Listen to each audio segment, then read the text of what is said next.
Okay, so I'm neither fish nor fowl. I'm not a detailed, narrow technocrat here, so I come and look at this from quite a wide lens perspective, having worked with Gradcore over the last 7 or 8 years, moving from what was effectively GradLink through to Gradcore now. So my take here is really coming at it from the sort of top-down strategic perspective.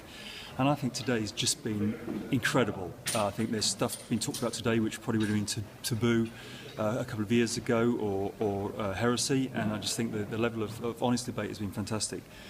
For me, there's been at least 3 takeaways. Right, the first one is today, number one, as again reinforced to us that this is a very tricksy animal indeed.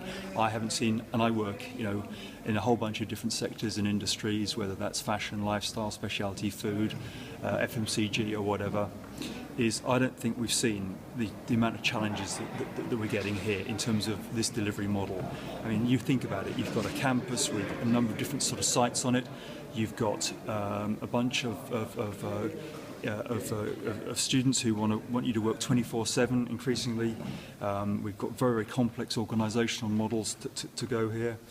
And so it's a really tricky delivery model to get to grips with. Secondly, undoubtedly, days like today remind us that we are in an era of transition. Really, the pace of change is being driven by at least 3 actors, and let's have a quick look at those. First of all, technology, and we are in the middle of technology revolution 3.0 at least. Secondly, we've got a massive amount of consumer sovereignty. We've now got, instead of students and graduates, we've got 9K a year customers, and they are demanding change, they are demanding value for money.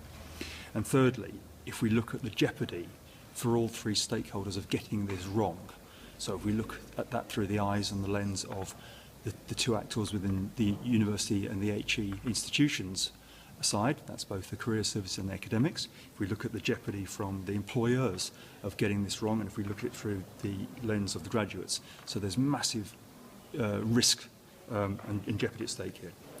And then the third thing I'd say, Martin, is that if that wasn't enough in absolute terms, we have the relativist position, which is to say all this, of course, is taking place against a massively fast and rapidly evolving jobs marketplace. So it's as if we've almost got 2 planets with their orbits colliding.